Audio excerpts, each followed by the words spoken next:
निवडणूक होत आहे. आताची आपल्या सगळ्यांच्या समक्ष मतदान केलेलं आहे. बारामतीची जनता गेली 6 दशक पवार कुटुंबियाच्या मागे आहेत. दादांच्या वरचं प्रेम, विश्वास, आधार आणि त्यांनी दिलेलं योगदान यासाठी सकाळपासूनच सगळीकडे सगळ्याच ठिकाणी उत्साहानं म्हणत नाही मी तर त्यांचं एक कर्तव्य म्हणून आज मतदानासाठी मोठ्या संख्येने बाहेर पडताना दिसत आहे. आणि बारामतीची जनता दादांचं आज हे देणारं मतदान हे दादांनी त्यांच्यासाठी इतकी वर्ष केलेल्या योगदानाची परतफेड म्हणून आणि श्रद्धांजली म्हणून ही सगळी लोकजण आज सगळ्या गावांमधनं मतदानासाठी मोठ्या संख्येनं बाहेर पडत आहेत.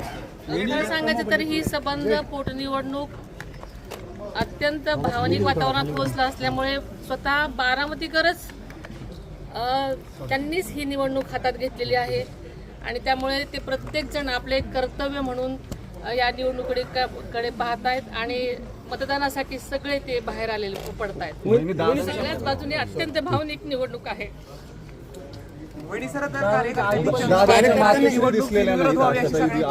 त्यांचं वय तुम्हाला माहिती आहे की त्यांचं वय जवळजवळ 89 वर्ष असल्यामुळे त्यांचं घरी मतदान झालेलं आहे. त्यांचे आज आशीर्वाद घेऊन मी आत्ताच इथे आलेले आहे आणि दादांशिवाय कुठल्याही गोष्टी आपल्याला करण्याची सवय नाही, पण आज आपल्याला हे मानून चाललं पाहिजे की दादा आपल्यात नाहीत आणि सगळ्याच बारामतीकरांनी लक्षात घेतलेलं आहे आणि ते मतदानासाठी बाहेर पडतात. साधारण कसे दरवेळी दादा विक्रमी मतांनीच निवडून यायचे, पण यावेळेस समोर कोणीच उमेदवार नाही असा किरकोळ अपक्ष आहेत. भावनिक एक किनार आहे. लीड रेकॉर्ड ब्रेक होईल.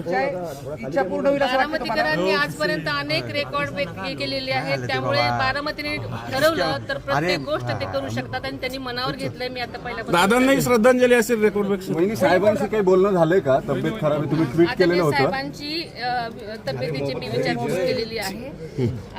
त्यांची प्रकृती